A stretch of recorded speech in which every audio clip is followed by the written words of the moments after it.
Hello guys, ඔයාලා හැමෝම ආයුබෝවන් කියලා පිළිගන්නවා අපේ YouTube channel එකෙන් ගෙන තවත් අලුත් වීඩියෝ එකක් ඔයාලා අදත් එකතුලා ඉන්නේ.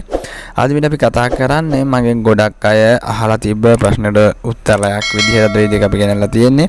අද වීඩියෝ අපි කතා කරන්නේ අස්වැසුම සම්බන්ධ තවත් අලුත් අප්ඩේට් එකක් සම්බන්ධව මම ගොඩක් අහලා තිබ්බා අප්‍රේල් මාසේ බඩුමල්ල ගැන අපි වීඩියෝ එකක් කරා බඩුමල්ල වලට කවදාද වගේද ලබා ගන්න පුළුවන් වෙන්නේ කියලා ගොඩක් අහලා තිබ්බා අස්වැසුම මුදල් අප්‍රේල් මාසේ ඒවා කවදා වෙද්දි ලැබෙයිද කියලා.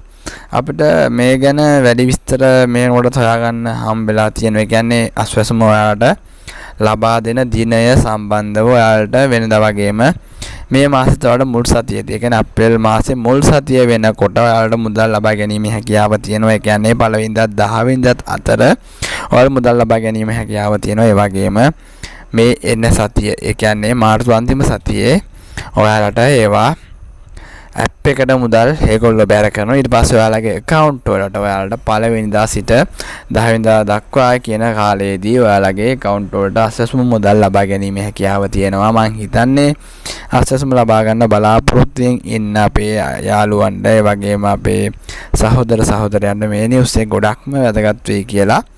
වීඩියෝ එක හොඳයි නම් අනිවාර්යයෙන්ම අනිත් අය දැනගන්න වීඩියෝ එක ෂෙයා කරන්න channel එක subscribe කරලා තියාගන්න. ඒතර තමයි මේ වගේ අලුතෙන් දාන අප්ඩේට් සම්බන්ධව වීඩියෝස් ළඟටම ගෙන්න ගැනීමේ හැකියාව තියෙන්නේ. එහෙනම් අපි වීඩියෝ මෙතනින් අවසන් කරනවා. ඔයාලා හැමෝටම සුබ දවසක්.